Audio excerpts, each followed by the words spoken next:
Welcome everyone. Today's video is not just a story. It's a truth many people never face. We live in a world full of noise. Everywhere you look, someone is showing off their success. Someone is richer. Someone is prettier. Someone has better marks, a better phone, a better body, a better life. And slowly, without even noticing, you start comparing. You compare your journey with their highlight. You compare your pain with their smile. You compare your timing with their results. And one day, you forget your own value. You forget that you were never born to compete. You were born to become. Today, I want to tell you the story of a boy who forgot that. A boy who believed everyone was ahead, except him. This is not just his story. This is your story too, if you've ever felt like you're not good enough. So listen till the very end, because this story will teach you something that no school, no book, and no person may ever tell you. And yes, it will also improve your English, so don't forget to subscribe to our channel. Part 1. The boy who couldn't stop comparing. His name was Ethan, 17 years old, second year of high school. Skinny, quiet, not the smartest, not the funniest, just there. That's how he felt. He wasn't doing terribly, but when he looked around, everyone else seemed better. Liam, the class topper, always got full marks. Ethan studied hard too, but never topped. Liam didn't even look tired. He made it look easy. Chris had a perfect jawline, muscles, new sneakers, and a girlfriend. Ethan wore the same 2 shirts every week. No girl ever texted him first. Mason had followers, fame, parties, and selfies with celebrities. Ethan had 3 friends and 1 cracked phone. And Sophia. Sophia was the girl he liked. But she liked boys like Liam and Chris, not boys like Ethan. So he told himself every night, "I'm not enough." And in the morning, he wore that feeling like a uniform. At first, it was just thoughts. But soon, it became behavior. He stopped trying in class. What's the point? Liam always wins. He stopped going out with friends. What's the point? Everyone has someone. I have no one. He stopped taking care of himself. Why bother? I'm not like them. He would scroll through social media for hours, liking pictures of other people's happiness, while quietly hating his own reflection. He wasn't lazy. He wasn't broken. He was just tired. Tired of never feeling like he was good enough. His parents thought he was fine. He didn't cry in front of them. He didn't scream. He didn't ask for help. He just smiled and said, "I'm okay." But in his mind, he was drowning. At dinner, they would ask about school. He would nod. Inside, he was thinking, what if I disappear? Would anyone even care? Because when you compare yourself to everyone, you start believing that your own life doesn't matter. Ethan's biggest problem wasn't that others were doing well. It was that he believed their success meant his failure.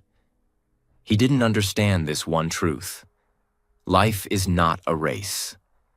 Everyone is on a different road. Some reach early, some reach later. But everyone has a different destination. But no one had ever told him that.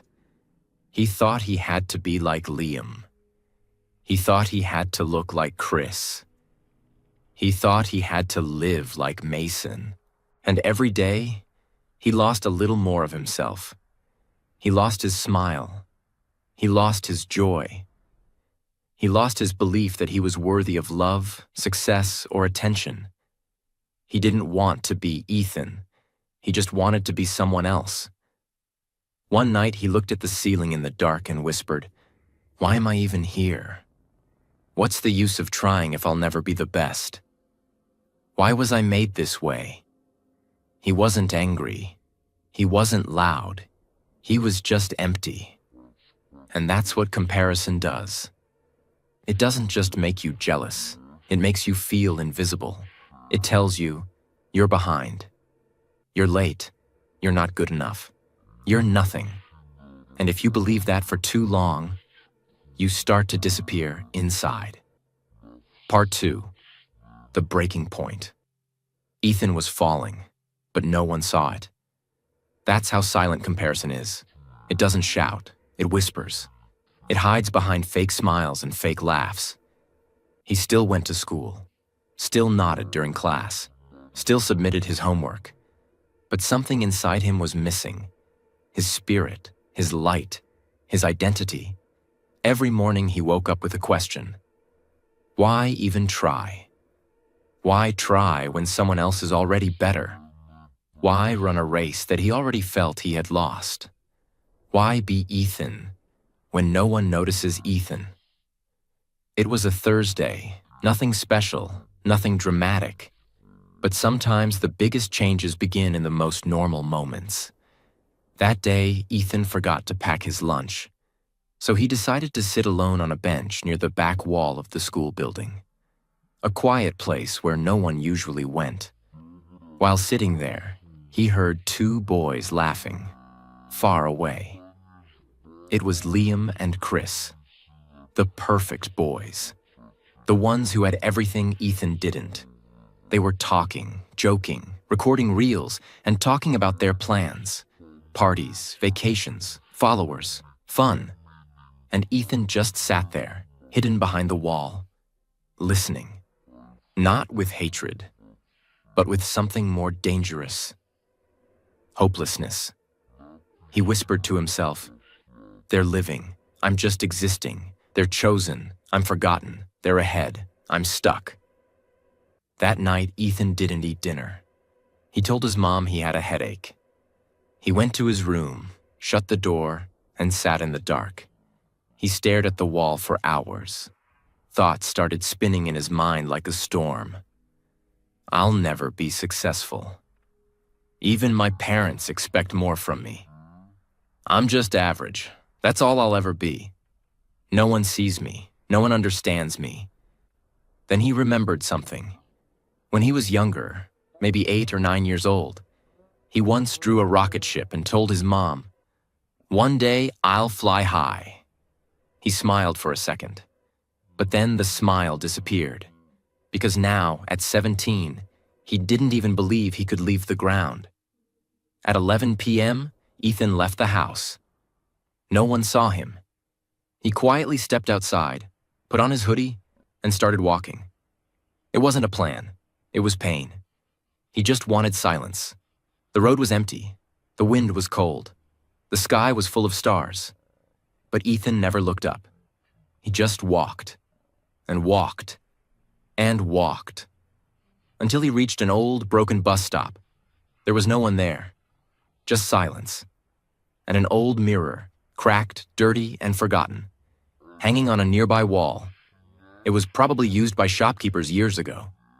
Ethan stood in front of it, and for the first time in a long time, he looked directly into his own eyes. He didn't see a boy. He didn't see strength. He didn't see potential. He saw failure, disappointment, weakness, and suddenly all the pain he had buried inside came out. He whispered, "Why can't I be like them? Why am I like this? Why wasn't I made better? Why am I me?" He paused. Tears filled his eyes. And then he said something that no one had ever said to him. Not his teachers, not his parents, not his friends. "I hate being me." Those 4 words. That was the breaking point. That was the moment he truly felt lost. Because when you hate yourself, when you compare yourself so deeply that you start to believe you have no value, you lose more than confidence. You lose your connection to life. And in that one sentence, he felt everything. The years of silent pain, the feeling of being unseen, the guilt of not being enough, the pressure to become someone else. He sat on the cold bench near the mirror and cried. Not loud, not dramatic, just broken. The kind of crying that doesn't need sound, just pain. After some time, a voice came from behind. An old man, thin, gray beard, holding a small lantern. He had seen Ethan from his window. "Are you okay?" the man asked softly. Ethan wiped his face and said the same lie he always told. "Yeah, I'm fine." But the man smiled gently and said something Ethan would never forget. "You know that mirror you're looking into? It's broken. So whatever you see in it isn't the truth. Maybe you're seeing yourself through the wrong glass." Ethan paused. The old man looked into his eyes and said, "Son, don't believe everything you think, especially when your mind is filled with comparisons. You were never meant to live their story. You were meant to write your own." Then he turned and walked away. Just like that. No lecture, no sermon, just wisdom. That night, Ethan couldn't sleep. He kept hearing that one line. Maybe you're seeing yourself through the wrong glass. Was he? Maybe he wasn't weak. Maybe he wasn't late. Maybe he wasn't worthless. Maybe he was just using the wrong mirror. The mirror of Instagram, the mirror of perfect classmates, the mirror of society's expectations, the mirror of timelines and trophies and trends, and all those mirrors were broken. He had never looked at his own mirror, the one that shows who he is, not who others are. That night, a seed was planted. He wasn't healed. Not yet. But something in him had changed. He still had questions. But now, he was finally ready to find answers. Part 3. The Wake-Up Moment. The next morning, Ethan woke up before his alarm. That had never happened before. Usually, he hated mornings. Mornings reminded him that another day of comparison was waiting for him. Another day of watching others move forward while he felt stuck. But this morning felt different. Not happy. Not confident. Just quiet. His mind wasn't shouting like before. The old man's words were still there, gently repeating in his head. "You're seeing yourself through the wrong glass." Ethan sat on the edge of his bed and asked himself a question he had never asked before. What if I stop looking at others? Just for one day. Not forever. Not for life. Just one day. On the way to school, Ethan noticed something strange. Nothing had changed. The same road, the same buildings, the same people. But his attention had changed. For the first time, he wasn't scanning the world to see who was better than him. He wasn't thinking, who has more money? Who looks better? Who is ahead? He was simply walking. And in that silence, he realized something painful and powerful. Comparison had been stealing his energy, not other people, not his circumstances. Comparison. Every thought like, they are better than me. I'm late. I'm behind. Was draining him. It wasn't that Ethan had no potential. It was that he was using all his strength to measure himself against others, instead of building himself. That day in class, the teacher asked a simple question. Ethan knew the answer. He hesitated. Normally, he would stay quiet. Because Liam always raised his hand first. Because someone else always sounded smarter. Because Ethan believed his voice didn't matter. But this time, he remembered the mirror. The broken mirror. And he thought, what if my voice doesn't need to be the best? It just needs to be mine. Slowly, his hand went up. The class went silent. The teacher nodded. Ethan spoke. His voice shook a little. His words weren't perfect, but he answered honestly. The teacher smiled. Good thinking, she said. 2 simple words. But for Ethan, They felt heavy, not because they were big, but because no one had said that to him in a long time. And something inside him whispered, maybe I'm not invisible. That evening, Ethan sat alone again, but this time, not in pain. He opened a notebook. On the first page, he wrote, "Things I compare myself about." The list was long. Grades, looks, money, friends, confidence, life progress. Then on the next page, he wrote something new. "Things I can control." That list was shorter. Effort, learning, habits, discipline, honesty with myself, consistency, and suddenly, something became clear. He had been comparing results without respecting process. He was angry at himself for not having a future that others had built over years. He was blaming himself for not being at a place he had never truly worked toward, because he was too busy watching others. That night, Ethan learned a powerful truth. You are not late. You are just early in your own story. Ethan asked himself something that changed everything. If no one was watching, who would I want to become? Not his parents, not society, not social media, just him. The answer came slowly. I want to be stronger, not for approval, but for respect. I want to learn, not to win, but to grow.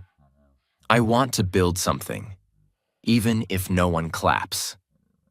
That was the first time his dreams were not borrowed from someone else.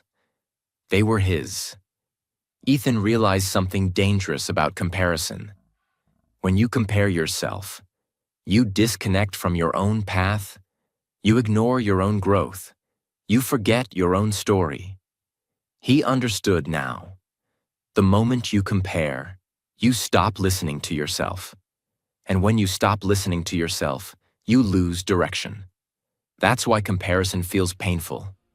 Not because others are winning, but because you're walking away from who you are. Before sleeping, Ethan made a small promise. Not a dramatic one. Just this. I will stop asking why I am not like them. I will start asking how I can be better than yesterday. That promise didn't change his life overnight, but it changed something more important. His direction. He was no longer chasing others. He was finally facing himself. Nothing magical happened after that. No applause, no sudden success. But something invisible had shifted. Ethan no longer hated himself. He no longer wished to disappear. He still felt fear, still felt doubt. But now, he also felt ownership. And that is dangerous in the best way. Because once a person takes ownership of their life, comparison loses its power. Part 4. The Final Rise. Months had passed. Ethan was no longer the boy who sat quietly in the back of the class, comparing his life with everyone else. But he wasn't a star either. He wasn't a topper. He wasn't famous. He wasn't rich. He was something much more powerful than all of that. He was free. His classmates still had new phones. Chris still looked like a model. Liam still topped the class. Sophia still laughed with someone else. But Ethan didn't feel small anymore. He didn't feel behind. He didn't feel late. He didn't feel invisible. Because he had finally understood something the world never teaches. You don't need to be the best version of someone else. You just need to become the real version of yourself. And when you do that, you win a game most people don't even know they're playing. Let's be honest, Ethan didn't become successful overnight. He didn't wake up one day and suddenly become confident. It took time. It took effort. And it took pain. But he made small changes. Every single day. He built silent discipline. He didn't shout about his goals. He just started waking up earlier, studying better, eating healthier. He wasn't showing it off. He was building it in silence, because he knew now. Comparison looks loud, but transformation is quiet. He stopped watching others like a fan. Instead of scrolling through other people's lives for hours, he started writing his thoughts, practicing skills, learning something useful. Every time he felt jealous, he asked, "What can I learn from this instead?" That changed everything. He turned jealousy into inspiration, and inspiration into action. He accepted himself fully. He stopped saying, "I wish I looked like him. I wish I was born rich. I wish I had more followers." Instead, he started saying, "This is my story. Let me write it well. I may not be there yet, but I'm getting better. I don't need to shine for others. I need to live for myself." He still had insecurities, but now he had ownership too. It was the last week of school. A talent competition was announced. Ethan's heart beat faster when he heard it, not because he wanted to win, but because years ago he used to write songs and never shared them. Back then, he didn't feel good enough. He thought, "What's the point? Others are better." But this time was different. He wasn't trying to win. He just wanted to show up for himself. So he signed up, wrote a simple original song, and on the final day, he stood on stage, alone, hands shaking. The room was full. He took a deep breath and remembered, "Your voice doesn't have to be perfect. It just has to be yours." And he began. His voice cracked in the first few lines. Some people whispered, some laughed quietly, but he kept going. And by the end, the room was silent, not because he was the best, but because he was real. When he finished, there was a pause, and then applause. Real, raw, respectful. For the first time, Ethan felt seen, not as a copy of someone else, but as himself. He didn't win the competition. Liam did, and Ethan smiled with full heart when Liam got the prize, because now he understood something the old Ethan never could. When someone else shines, it doesn't make you dim. When someone else wins, it doesn't mean you've lost. You don't need a spotlight. You just need to walk your path. And his path had finally begun. That night, as he sat on his bed with a small notebook, Ethan wrote one final line. "I'm not here to compete. I'm here to become." And that was it. No awards, no viral posts, no dramatic ending, just peace. And peace, my friend, is the loudest kind of success. Maybe you're Ethan right now. Maybe you're always comparing your body with someone else's fitness journey, your job with someone else's business, your marks with someone else's rank, your life with someone else's story. And maybe, just like Ethan, you're forgetting that your value isn't measured by comparison. You were not born to follow someone else's timeline. You are not behind. You are on your path.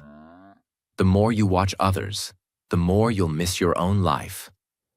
But the moment you stop comparing, you'll finally hear your own voice. And that voice is your power. Let this be the message that changes your mindset forever. You were never meant to be like them. You were meant to become the fullest version of you. And the day you stop comparing is the day you start living. So walk your path, not louder, not faster, just truer, because the world doesn't need another copy. The world needs you. I will no longer compare my chapter 1 with someone else's chapter 10. I will no longer compare my body, my mind, or my story to anyone else's. I will build in silence. I will grow slowly. I will stop seeking applause. I will start seeking alignment, because I am not here to impress the world. I am here to become the person I was born to be. And that is the most powerful success of all. Now you've listened to Ethan's story. You saw how comparison slowly destroyed his peace, his confidence, and his happiness. But a story alone is not enough. Now it's time to learn how you can stop comparing yourself, step by step. These steps are simple, practical, and permanently impactful.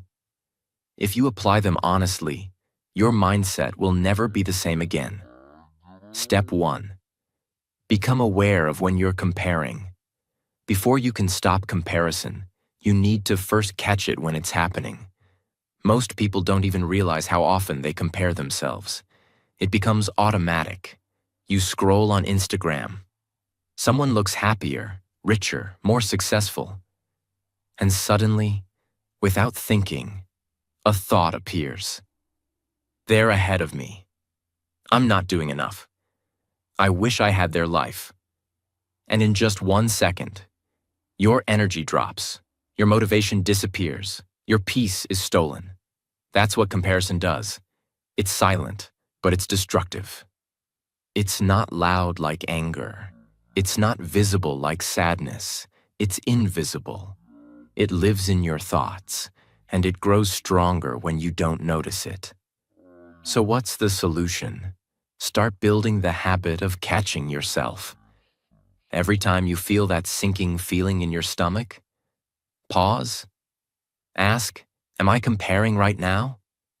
Why do I feel behind? Whose life am I measuring mine against? Write it down if needed. Once you become aware, you regain control. Comparison can only grow in the dark. But the moment you shine a light on it, it loses its power.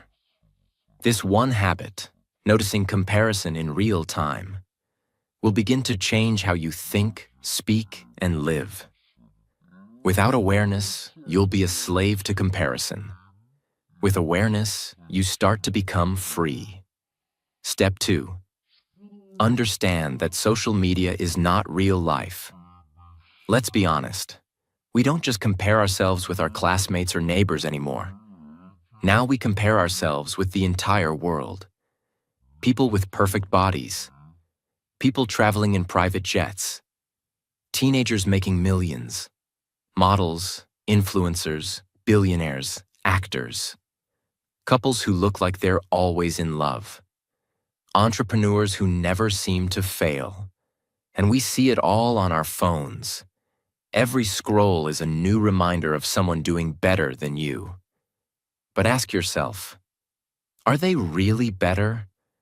Or are they just showing you what they want you to see? Because social media is not the truth. It's a carefully edited movie. People don't post their pain. They don't post their failures. They don't post their anxiety attacks at 2 a.m. They don't post the loans they're drowning in. They don't post the loneliness they feel in the crowd. They only post what looks good.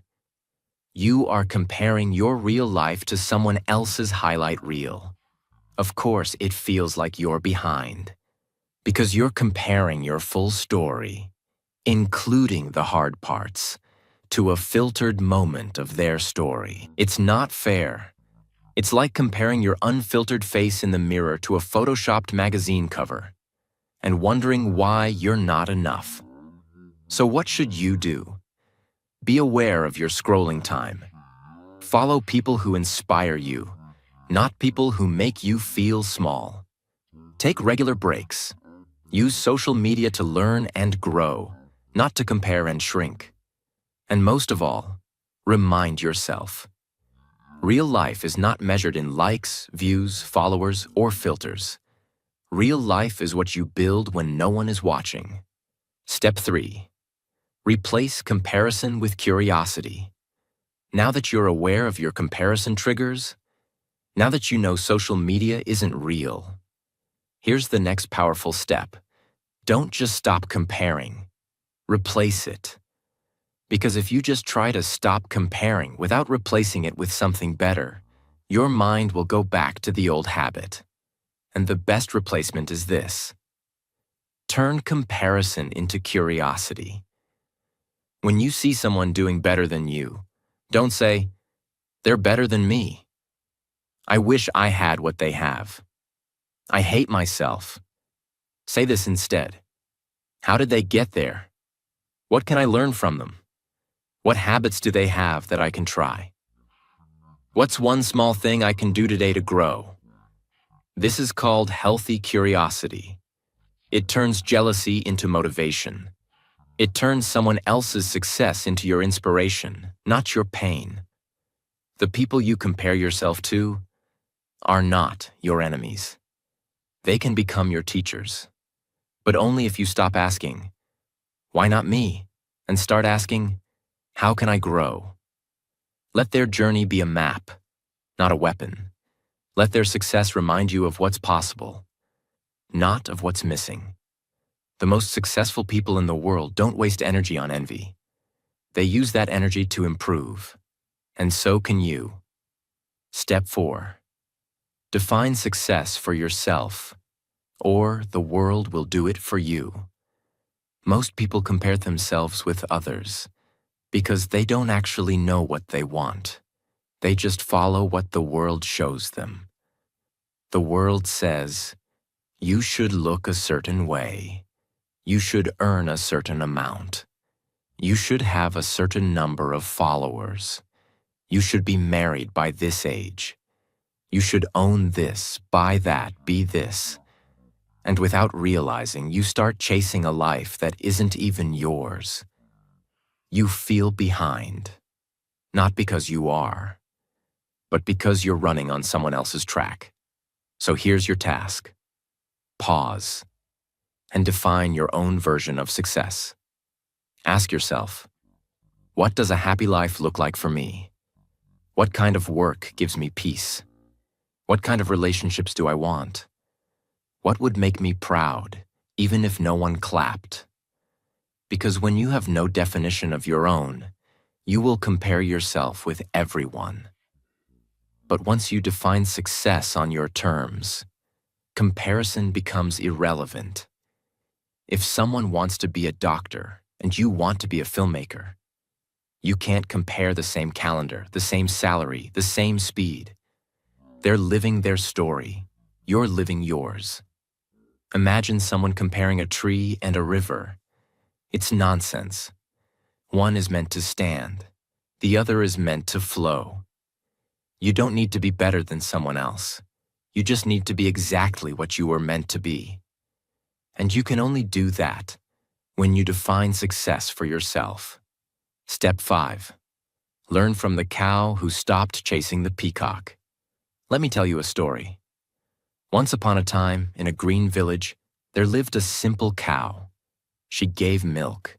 She was loved by the farmers. Children played around her. She was peaceful. But one day, she saw a peacock dancing in the rain. Bright feathers, shiny colors, a crowd watching and clapping.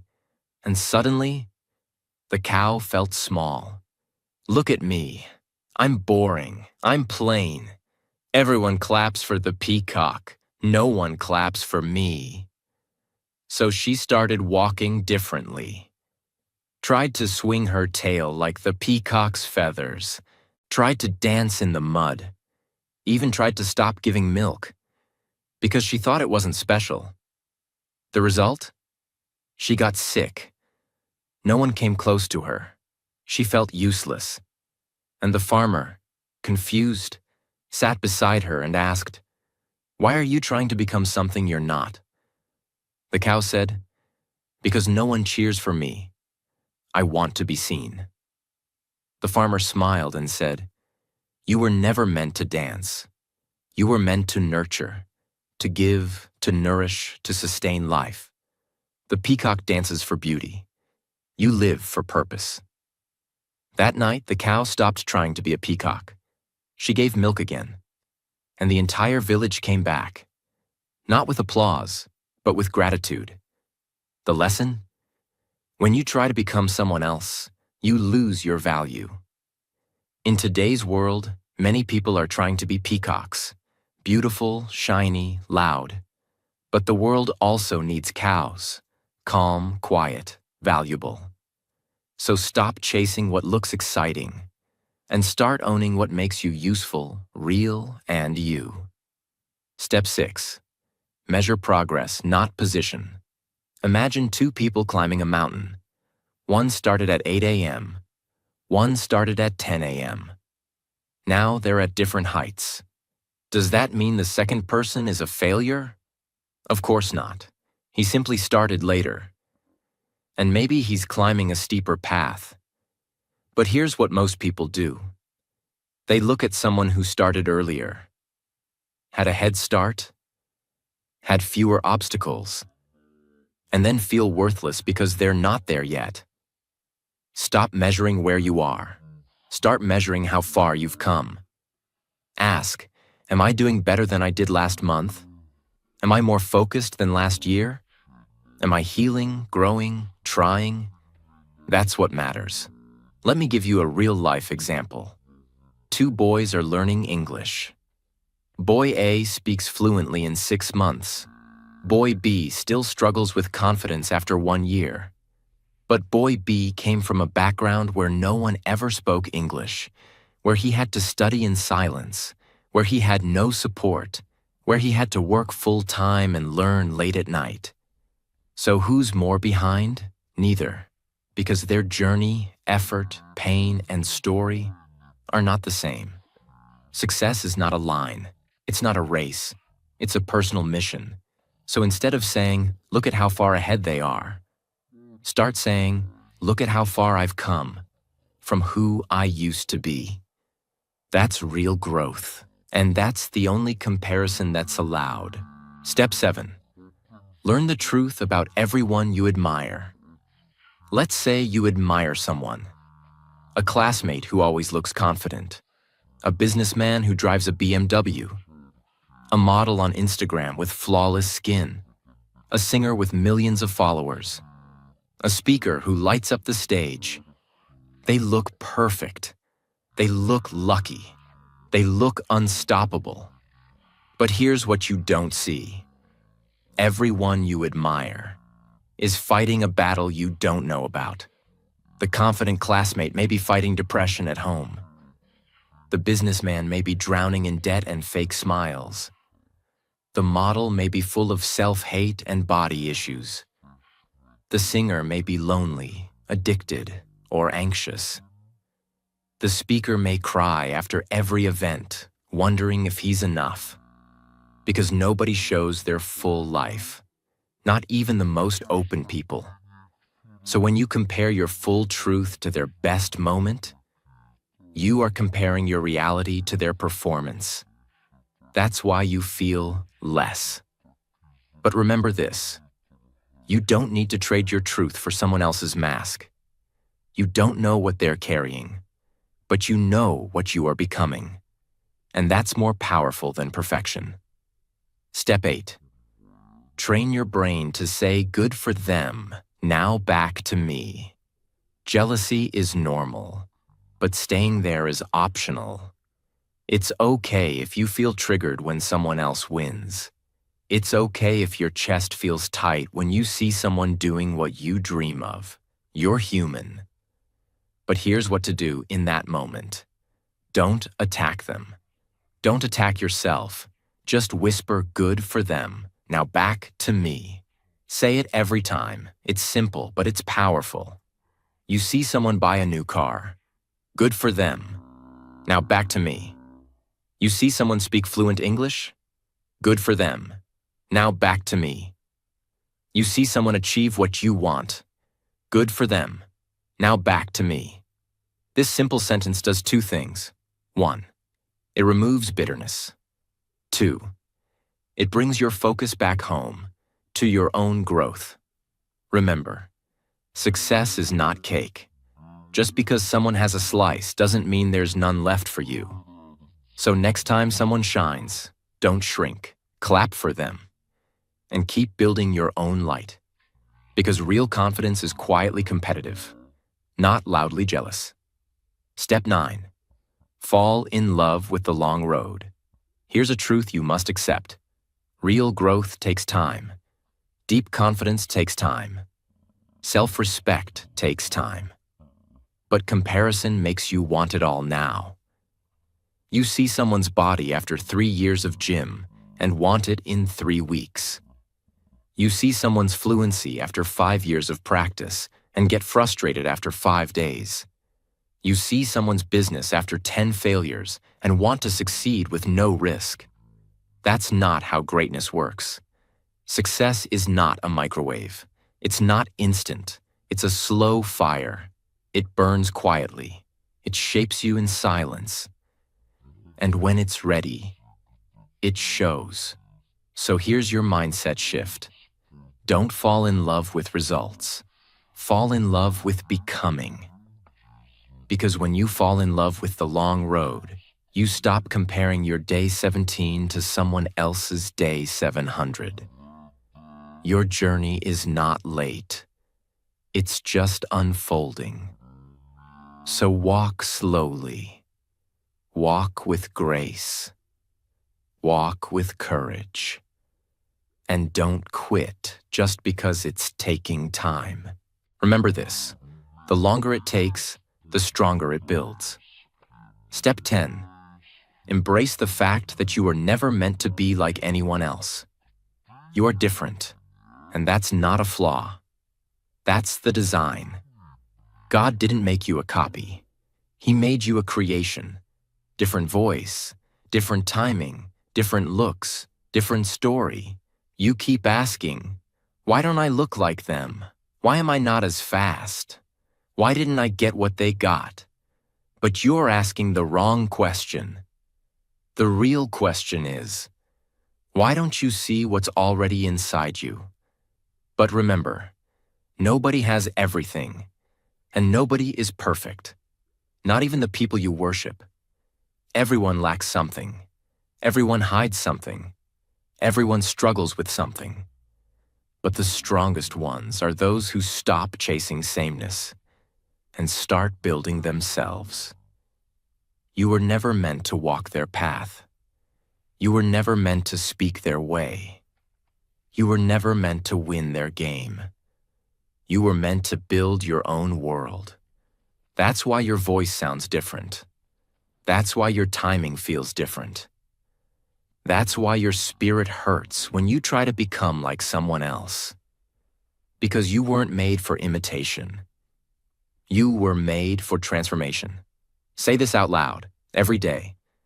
I don't compare, I become. I don't copy, I create. I don't hate, I build. I don't rush, I rise. I don't shrink, I shine. I don't need to be like them. I need to become more of me. And never forget, God loves you. That's why He made you in a different way. He gave you your own voice, your own heart, your own mind. Because you were never meant to be like anyone else. You're not too late. You're not behind. You're just becoming. So trust the timing. And walk your path with pride. If this story touched your heart, if you've ever struggled with comparison, if you want to find peace, confidence, and self-worth again, then let this story live inside you. And before you go, subscribe to our channel. Because this story didn't just teach you a life lesson, it also improved your English. And next time you feel like you're not enough, remember this story. You were always enough. You just forgot. Let's never forget again.